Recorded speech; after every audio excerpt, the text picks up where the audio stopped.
using Palace of the Dead as a leveling tool. What does it feel like to a newbie of Final Fantasy XIV? Well, my impressions are a bit mixed, and in this video I would love to tell you more.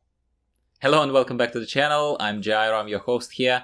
If you're new here, particularly warm welcome to you. I am a World of Warcraft veteran who started playing Final Fantasy XIV only a few weeks ago, slowly learning the ropes, learning about the community, getting acquainted with you guys and girls, and sharing my journey with whoever is interested or wants to support it. Or who happens to be in a similar situation to my own, perhaps as a burnt out WoW player, looking for a new home. If this sounds like your type of club, please consider subscribing for more similar videos and showing your support, which is much appreciated. Palace of the Dead, a granddaddy of Torghast, the Tower of the Damned from WoW. This granddaddy probably isn't too proud of the grandchild, I must add, as I've shared in another video where I compared both features side by side. Today I'd like to talk specifically about Palace of the Dead being used as an alternative leveling tool for your alt jobs in Final Fantasy XIV. I found out about this use, about this method, after publishing that first video of mine after discovering Palace of the Dead as a feature of Final Fantasy XIV.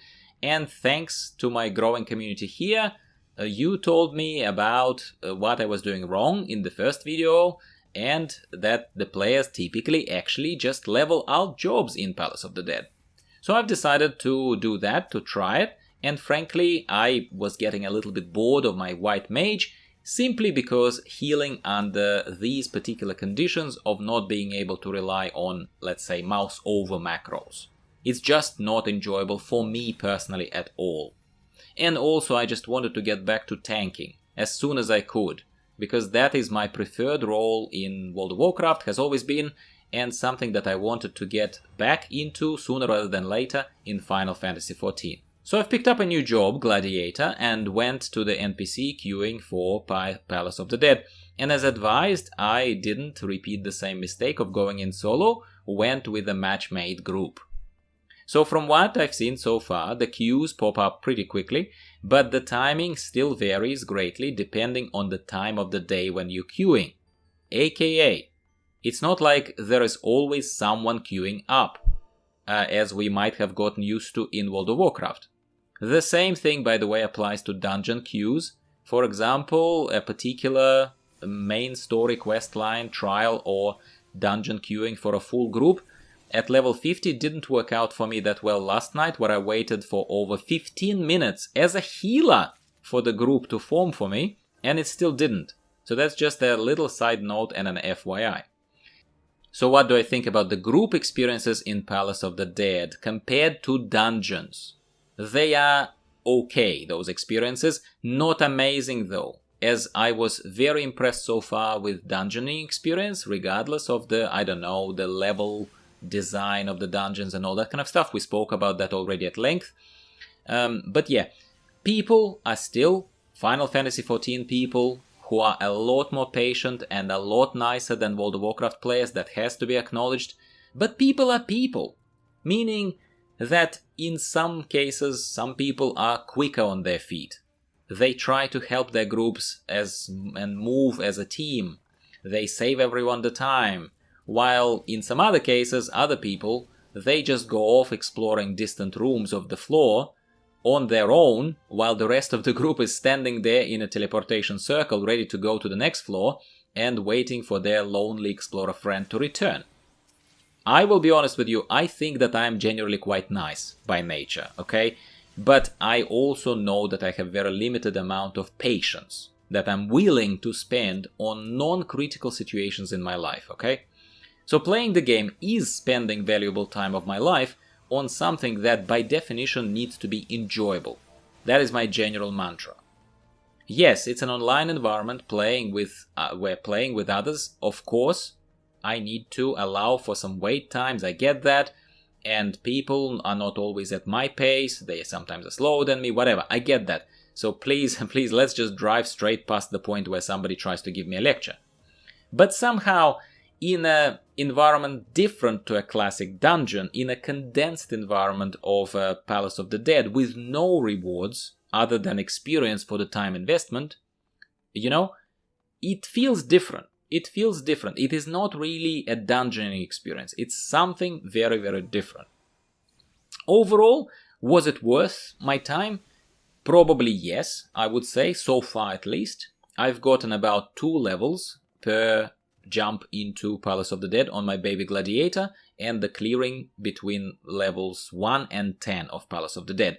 And it only took me a few runs, so it was efficient. I would say it was efficient. But there is one extra thing that I'd like to mention here, is that I don't think that it's worth to keep going to higher level ranges of Palace of the Dead after clearing the first range of 1 to 10 with a matchmade group anyway. I've done it a few times. I compared my time and kind of quality of the experience that I had clearing 1 to 10 versus 10 to 20 stretches for a few times. And this is where this feedback, this is where these impressions are coming from. Other than breaking the monotony of looking at the same walls and the same rooms over and over and over, I didn't see any benefit in pushing higher levels of Palace of the Dead purely for leveling and purely for experience gains we're talking here.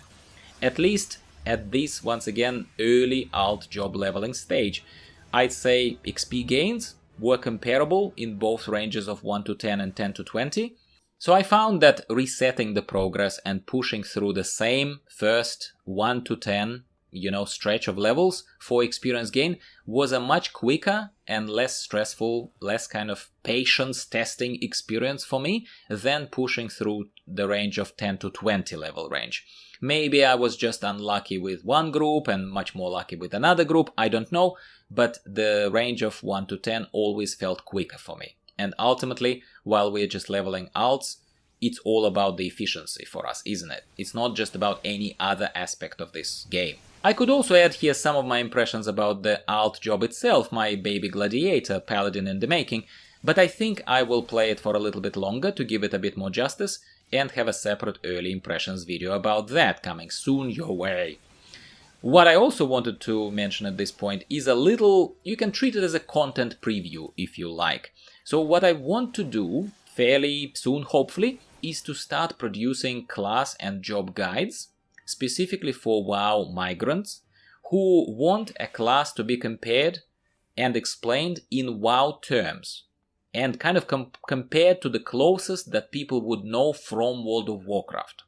I know I'm nowhere near close to being an expert in Final Fantasy XIV, but I addressed this issue in one of the previous videos already. I am just sharing my experiences as I go, and I am an expert in World of Warcraft angle of things. So there are lots and lots of very good, expertly made guides for Final Fantasy XIV classes made by people who have been playing this game for 10 years plus.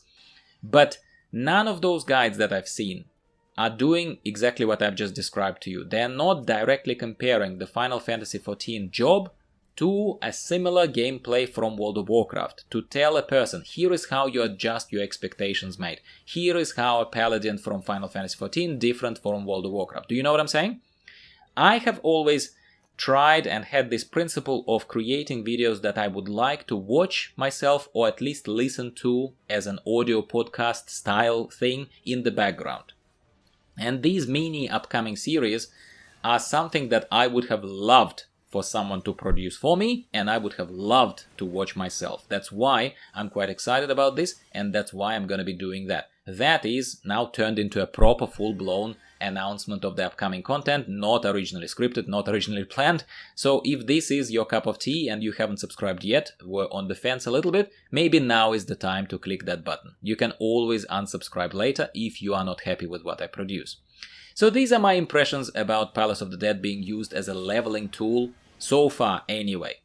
It was okay, quite repetitive, not always super efficient and very heavily dependent on how quick the players are on their feet. And ultimately how united they are in their purpose of being there. Like, we aren't exploring, guys and girls, we are just blasting through for experience.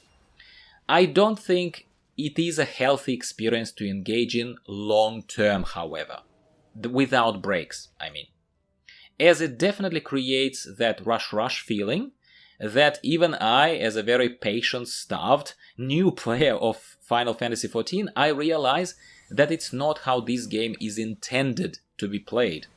I still believe that there is a lot of irrelevant filler that can and should be clicked through as quickly as possible when you can tell that that's filler, really, rather than something important, but not for dungeon spamming experience or anything similar like this Palace of the Dead spamming experience, because that might and probably will put you into a completely different frame of mind. You don't want to be in that state of mind for too long, and it is not going to be conducive to the overall enjoyment and belonging in Final Fantasy XIV as a game long term. These are my thoughts anyway, take them for what they are, and I can't wait to hear yours. I know we've spoken quite a bit about Palace of the Dead and other things that are related to fresh people migrating to Final Fantasy XIV and expressing their opinions and all of that, but not specifically in the context of leveling alts. And for me, leveling alts and efficient ways of leveling alts are critical. That's what I've done a lot in World of Warcraft, that's what I'll be doing a lot in Final Fantasy XIV, so please do share your expert opinions, but just please take mine for what they are, not for what they are not. Thanks very much for tuning in once again. More videos about Final Fantasy XIV, more noob impressions are coming your way very soon, so I'll be speaking with you soon enough. Subscribe if you haven't already, and bye for now.